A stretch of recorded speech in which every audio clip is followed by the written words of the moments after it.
अस्सलाम वालेकुम, मैं मोहम्मद आतिफ। हम बताएं चैनल से आपसे मुखातिब हूँ। इस वक्त मैं करीमाबाद अंडरपास के ऊपर मौजूद हूँ। तारीख 2 जून, टाइम 10:30 बजे का इस वक्त हो रहा है। इतवार का दिन है। मार्केट इस वक्त तकरीबन बंद पड़ी हुई है। ये सामने अंडरपास की पोजीशन आप लोगों के सामने, जो रिटेनिंग वॉल्स वगैरह जो बन चुकी थी वो, और उसके बाद जिस तरह मैंने आप लोगों को बताया था कि 11वीं फाउंडेशन के ऊपर एक्सीवेटर मशीन यहाँ पर काम कर रही है।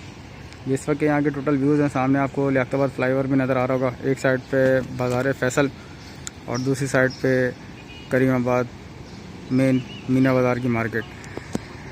प्रोग्रेस और पोजीशन के लिहाज से बस वीडियो में हाल से 1 मिनट में ही सारी कंप्लीट हो जाएगी। सारी पोजीशन आप लोगों को दिख जाएगी। ये एक्सीवेटर मशीन यहाँ पर खड़ी हुई है और 11वीं फाउंडेशन के ऊपर अभी भी एक्सीवेशन का काम चल रहा है। कोई ख़ास मुझे प्रोग्रेस नज़र नहीं आई है। रमज़ान में ये 10 फाउंडेशनें हो गई थी और रमज़ान के बाद अब बकरा ईद की भी आमद है। इंशाल्लाह 3 से 4 दिन बाद ईद का चांद भी नज़र आ जाएगा। 17 या 18 तारीख की बताया जा रहा है कि बकरा ईद की डेट एक्सपेक्टेड है। ये आपके सामने यहाँ के टोटल मनाजिर हैं।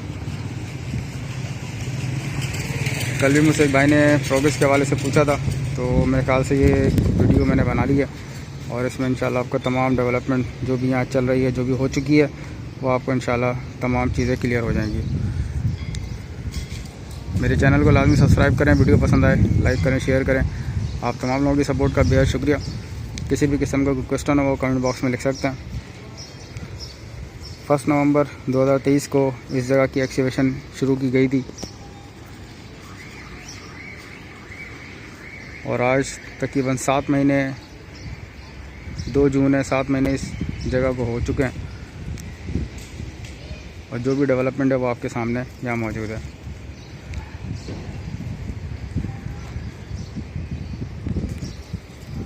शुक्रिया।